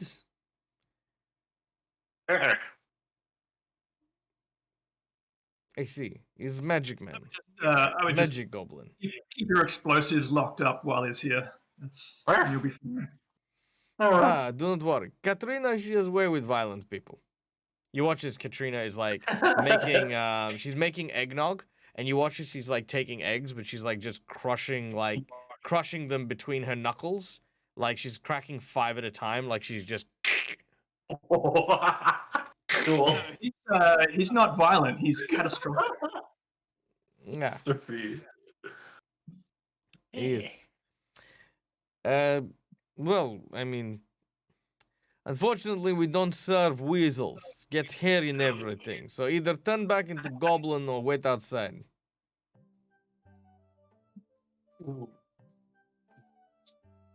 Okay, fine. I thought it would be cool because you're like the White Weasel Tavern. So He leans down okay. towards you. The stinking breath of moonshine lingering on his lips as he says, "You come to my house, the White Weasel, in the middle of Irrisen. Dress yourself up as a White Weasel, and then say you thought it'd be cool. Everything here is cool, man. I Chill thought out." it would be. I thought it would be fun. And he leans back, he leans backwards, and he's like, "You're funny. I like funny. Come, Cool. you want rooms? We have cheap rooms. We also have good food. No, you don't. Shut up, Yuri. We have good food, good to drink. How long are you staying? This time of year, not good for tourism." One I'm day? not sure yet. We need to rest for a period, but then we'll probably be heading off. Although, while we're here, I suppose it is part of our job to check in and see if you need help with anything whilst we're in the vicinity. I'm so blind to Scratchy. He says, "Nyeh. We don't need help from outsiders." Excellent. Well, we'll know tonight whether we will require accommodation. We may be staying with Nadia, but we may not. Nadia brought you here. Yes. Hmm. He simply just seems to take note of that. Katerina seems to pay attention and say something to Aaron. Is der Foskit maar rumgegaan? There's more Zutschis getting. Das gut geht war es totgesch. What is it worrying at that? Small green goblin man. How you do this? The turning into weasel. You explained how you turns to small mammal. I just kind of showed the belt. I was like, yeah. But the show, you see, Aaron, I told you. He, proxy wird war invaded. Good. Sorry. Come. You see. Prostisk waren zoals Karina. No, you can't. I'm sorry. My wife, she's very passionate about the culture and history, and You watch as Katrina goes to the fireplace, and above the actual hearth itself is this huge portrait of a grand hero, almost like a hunter, wearing and emblazoned with what looks to be the pelt of a weasel, a belt of a weasel, a hat of a weasel, smoking a pipe of a weasel, and who has in their hand what looks to be this large gloved, almost like clawed gauntlets. Also, real quick, guys, thank you so much, Raiders from Corsair's Cove of Arse, ye mateys. Welcome to be Josh Pirate and the Corsair's Cove team. How were you, my friend? I hope that you were doing well. Playing some Dungeons and Dragons. What day is it? It's Wednesday. I don't know what you were doing, but tell me what you were doing and whether or not the seas and the winds treated you fairly, my friend. It has been far too long. I hope you are well. I hope you are doing awesome, you and your lovely partner.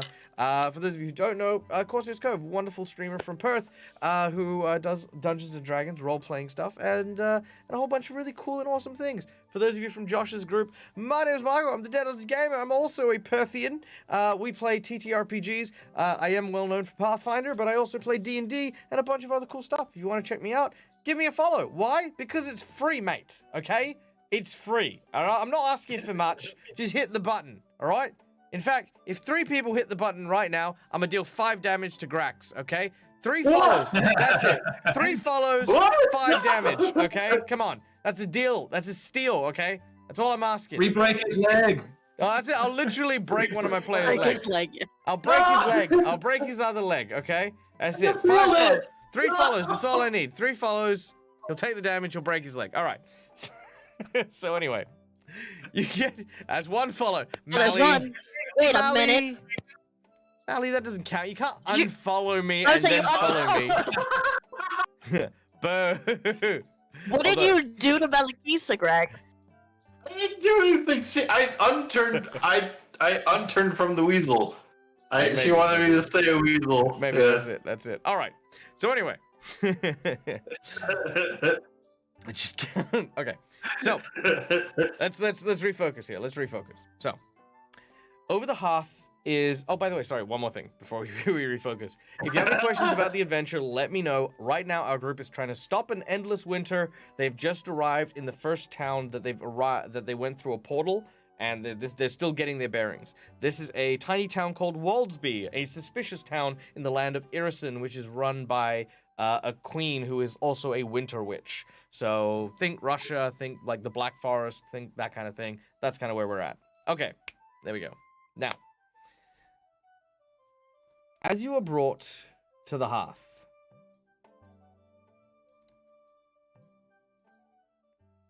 A lot of weasel. you see the man in the portrait.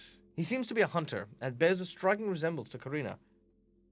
He wears the weasel pelt, the weasel helm, the weasel claws, the weasel belt, as well as a kind of like a almost like a bracer or a gauntlet that turns into like this like large spiked blade. You see, long time ago, my great-great-grandfather settled in this place.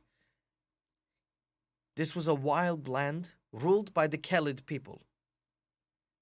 When our people came, we fought tooth and nail against the Kelids for more places for us to be able to call home. We'd been driven out by trolls and fairies and other creatures. And, well, the Kelids, they were strong and fierce warriors, each and every one of them. But we had something they did not. We had the blessings of the forest itself, and the totem creature that spoke to my great-grandfather. I became South African. That spoke to my great-grandfather. No, let me try that again. The Sporski Morski Svarskis. Okay, all right, there we go. Now, who spoke to my great-grandfather was nothing more than a giant white weasel. Now, bestowing upon my family was the blessing of the white weasel. And since then, it has protected us from the Kelids, from the fairies, from the trolls, and most importantly, from the white witches. Ah. If you are wearing that belt, it means that you too are starting to receive the blessings of the great white weasel. We had another one, didn't we, Cromwell? Didn't someone else in our group have one? I have the horn. The horn. Yes. I don't know. I'm not there. I was just letting them know. The horn is another thing. Actually Again. remembered, yeah. All right. One of you can write this down. So, horn, cloak, helm, bracer, and belt. All right. Now, this is nothing but superstition. Don't pay any attention to her. This old wives' tale. That belt, maybe magic. Who knows? You turn into a weasel. That's very nice power trick. What's that going to do against the troll? Except turn you into a large, small, furry piece of dental floss. I'm not impressed. Look, you see, if he is truly warrior, why would he be dancing around like tiny mammal? Wait, we met a giant white weasel too in the cave, didn't we? Remember before? That's how I got the pelt. That's how I got the belt, didn't I? Or You that's how we met got the Great Guardian. Oh, Yes, it was. It was. warm. It was cozy. such blessings. You met and got to bask in the wisdom of the great weasel. Yeah. Wisdom, maybe not so much, but certainly gave us shelter and warmth for the night. Oh, that is because it is, of course, a most benevolent creature, the weasel. Yes. Wait, I wonder if we'll meet it again. With Be any cool. fortune, perhaps you will. All right. Cutting across the street, we find ourselves at the village chapel. A tiny church dedicated to Pharasma. Ah, crap. Oh, of course. Ugh. As you enter, you can see the very notable spiral that is, of course, the Church of Pharasma. And you can see that there are equally a lot of symbols indicative of the White Witches of Irrisen emblazoned around the place. As you arrive, you can see that there is a man. Let me see if I've got stats for this guy. Maybe I do, maybe I don't. I do not. We just come to worship him. I mean, nope, I do not have stats or even a picture. So let's say that this guy is a Goliath. I mean, I guess. Okay, sure. Okay. A large man who seems to be made of. Oh, actually, you know what? Let's go with an Undine, but an ice Undine. Ooh, that'd be kind of cool. All right, so it is an Undine, an elemental type creature, very similar to a tiefling, but with genie or like kind of ice elemental blood. Very similar to Cromwell, but far less human looking. This man is dressed in priestly robes of bright purple and seems, despite the cold weather here, to be dressed quite warm. Quite casually. You know, there's no like big clothes or anything like that. As you arrive. Blessings of Pharasma upon you. No, actually, no. God, I gotta keep doing this. All right. Frostroskis alan fodfanatitorum. Bachkudsgantgard Pharasma. Do you speak common? Oh, yes, no, I do. It's been quite a while since someone has spoken common in these parts. Welcome. Blessings upon you from the Temple of Pharasma. I am Rolf Hazelberg, at your service. Kyrie. Kyrie Zaman. I'm Pleasure. Kichiro. Well, please come in. You must be tired and weary from your travels. I presume you come from the south. Your accent is quite thick.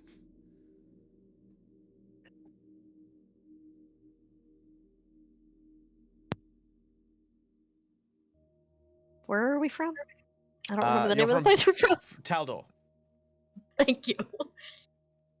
Have you heard of a place called Taldor? Yes, no, I have.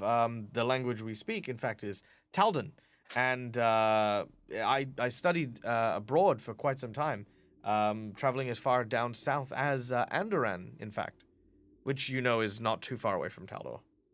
Okay. You travel often?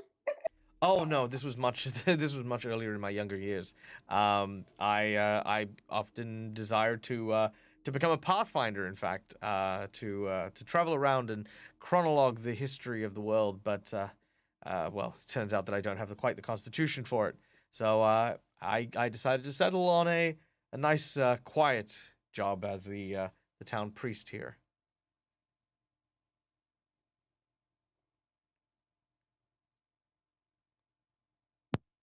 We were wondering.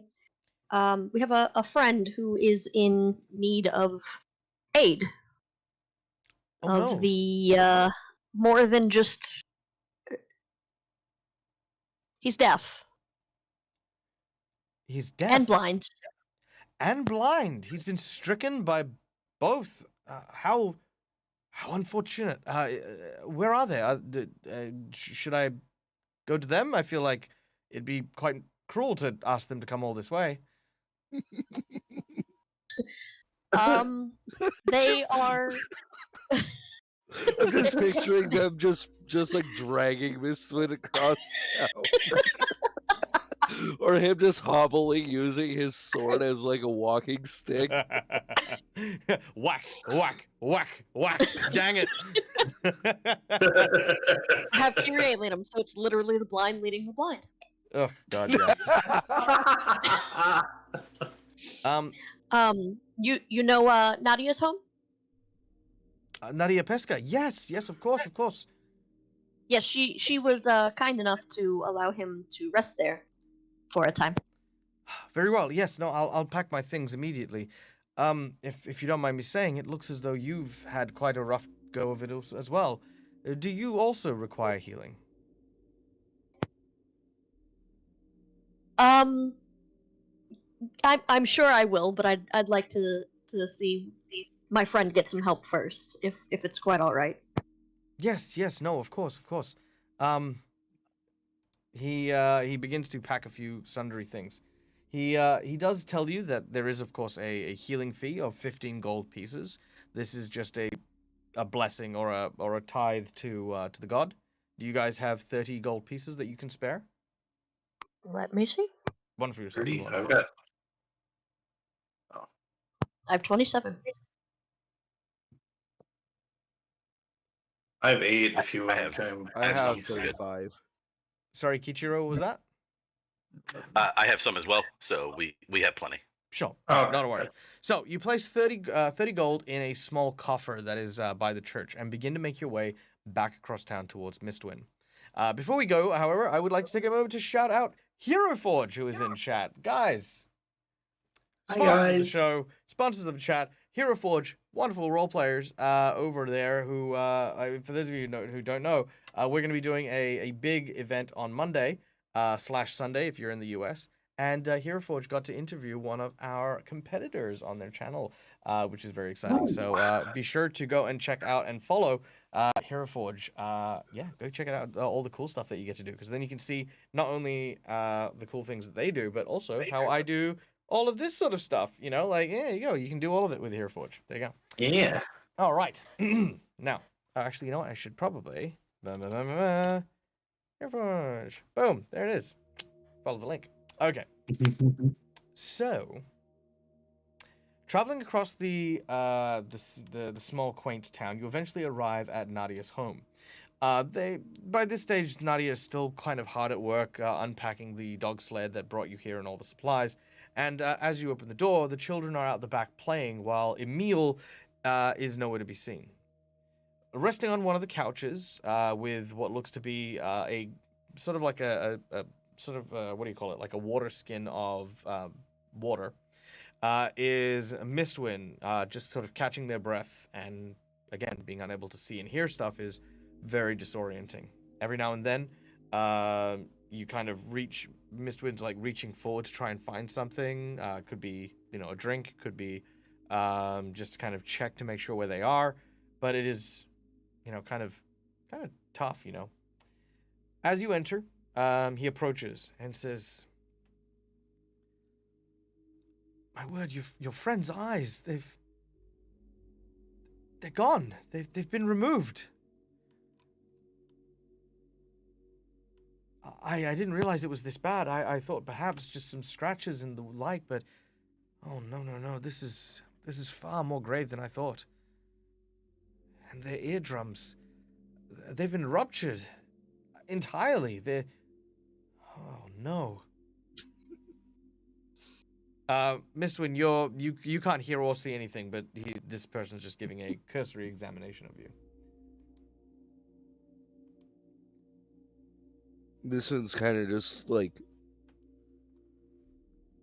when he's not reaching for something that isn't there. Obviously, he's kind of just like mumbling to himself. He's still speaking Elven just so just so he can vent out his frustrations without anyone really understanding him.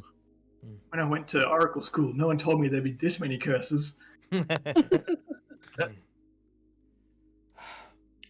Can you help him, or is he beyond aid?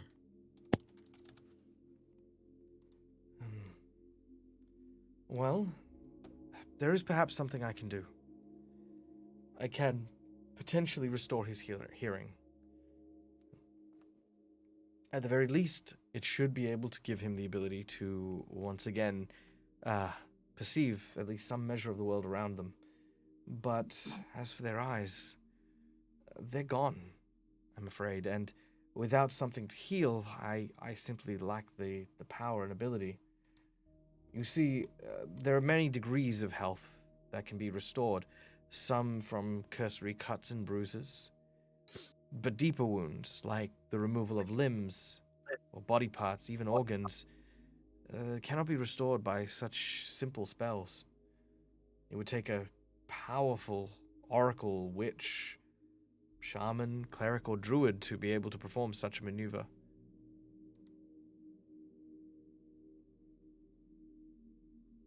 Well, whatever relief you can provide him would be an improvement.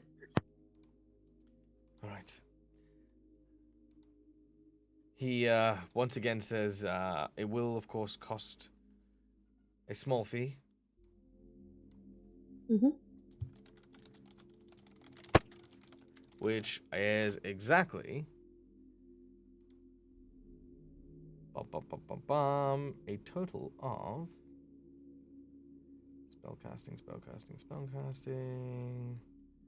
level 3 spell.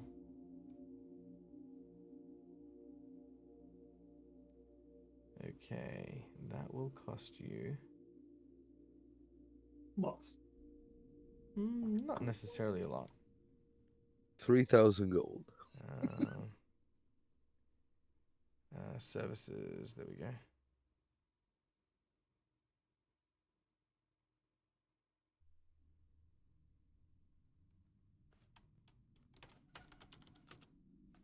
Okay, cost level times spell times 10, so that is 6 times 3 is 18. That'll cost you 180 gold pieces.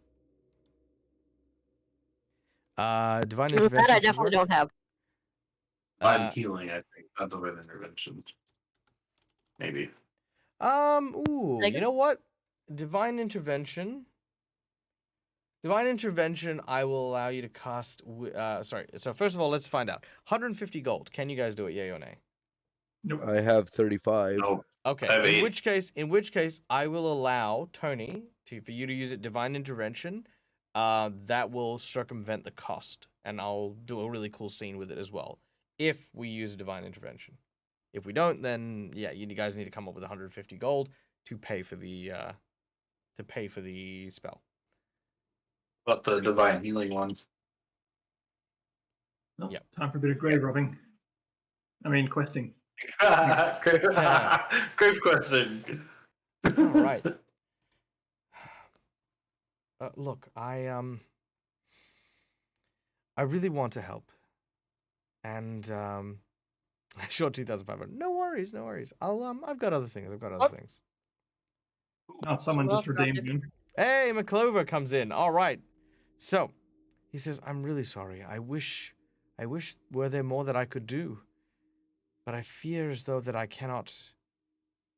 And as soon as that happens, all of a sudden, let me just change the music real quick. Here we go.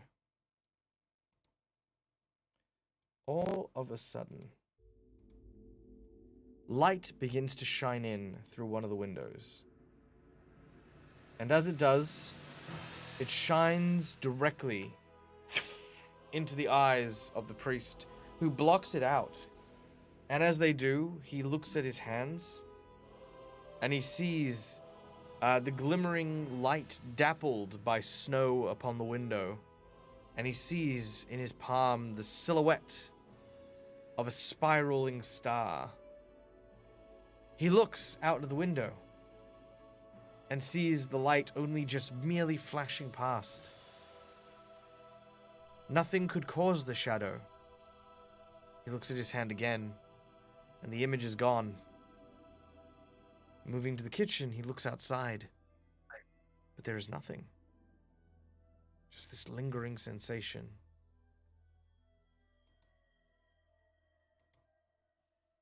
Huh. That was... Did any of you see... No, that... That's... You know what? I think maybe I can help. After all, I need to find out if I can cast these spells properly. And surely this is a good test to make sure that I do a good job if ever I need to in the future. If you'd permit me, of course. I know your friend can't exactly without, you know. You leveled up. Oh dear, I've made it permanent. Kyrie? Right? Kichiro? Yes. I no objections here. Permanent away. All right. That's away. They place both hands by the sides of Mistwind's head. All right. By the power that be, from the goddess of fate, who bends and shapes the world and its path in which it takes, the hearing has been removed from this, your humble servant. Channel through me your power, so that they may once again hear the wonder and beauty of the world in which you shape. Be it life, be it death, the world is and what will always be that you make. Flow through me and into this humble... What was their name? Mistwin. Into humble Mistwin, so they might play their part in your great and grand design. And with that, magic flows all around, gathering into your ears, Mistwin. You start to hear the sound of birds. You start to hear the sound of the wind and the trees outside, of the snow. You hear it all. Immediately, his head raises up as his ears kind of flick a little bit. No, it's like, what the? There, are you able to hear?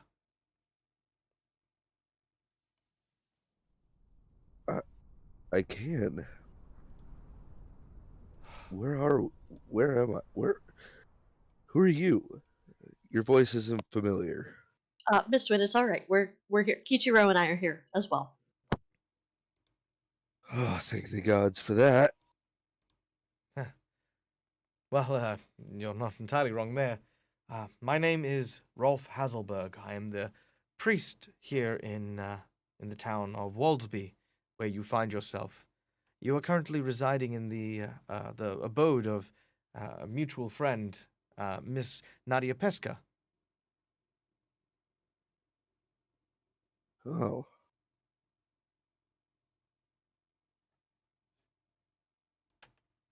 You're a priest, you say?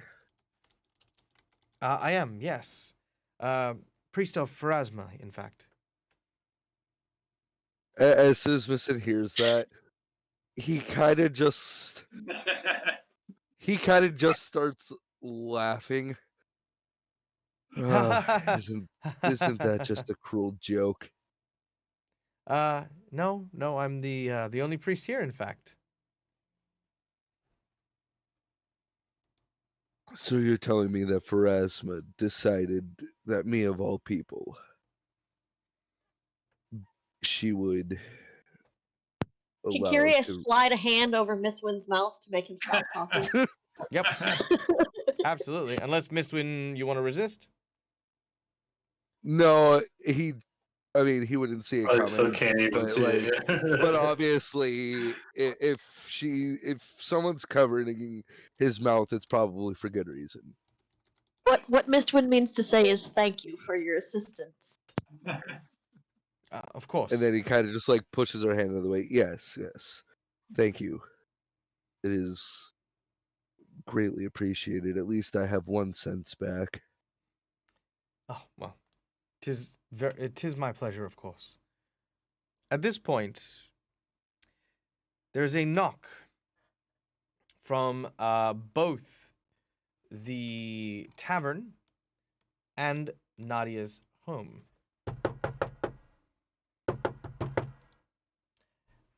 As this... It's not my house, I'm not answering it. Sure. But as this happens, you hear... Open up. By order of the Pale Tower, we've heard strangers have come to Waldsby. The Jadwija has ordered a search of all the houses and buildings in this town. Comply immediately. At this point, the tavern keepers look at Grax and Cromwell.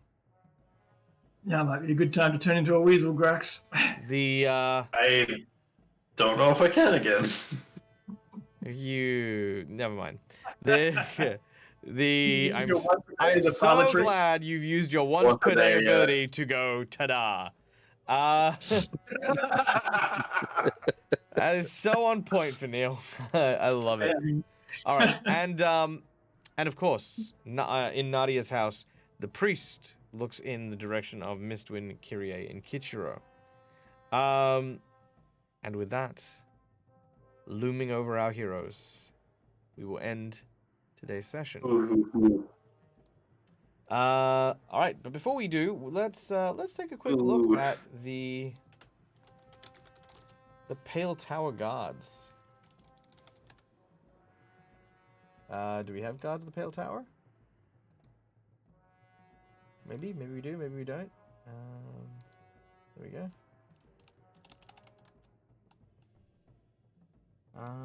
Gods of the Pale Tower. Nadia Pesca. Nope.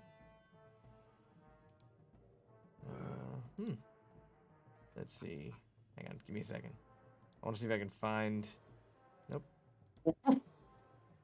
Come on, give me a god. I just want a random god. Is that too much to ask? Nope. Give me a guard. Oh, they don't have pictures for the gods. Fine. Aww. Boo. I guess I know what I'm gonna do. I'm gonna make some in Hero Forge, because that's what I do when I don't have models and minis. Because Hero Forge is wonderful for that. All right. Thank you everyone for joining us. And B-Town, you bloody legend. Love your face. Thank you for joining us. We're just wrapping up for the day. Thank you so much for joining us, guys. We hope you had a great time. For those of you who couldn't join us for the whole thing, I hope you do check out the VODs. Today was a lot of fun. We had some ups, we had some downs, we had some tech issues, and I hope you guys like the new setup that we have for our players who are not on camera. Now that you can actually see them and do stuff, it is absolutely wonderful. If you guys would like to as well, you can join our Patreon, which which of course include these people, where you guys get to play a game with me. Now, here is something very important.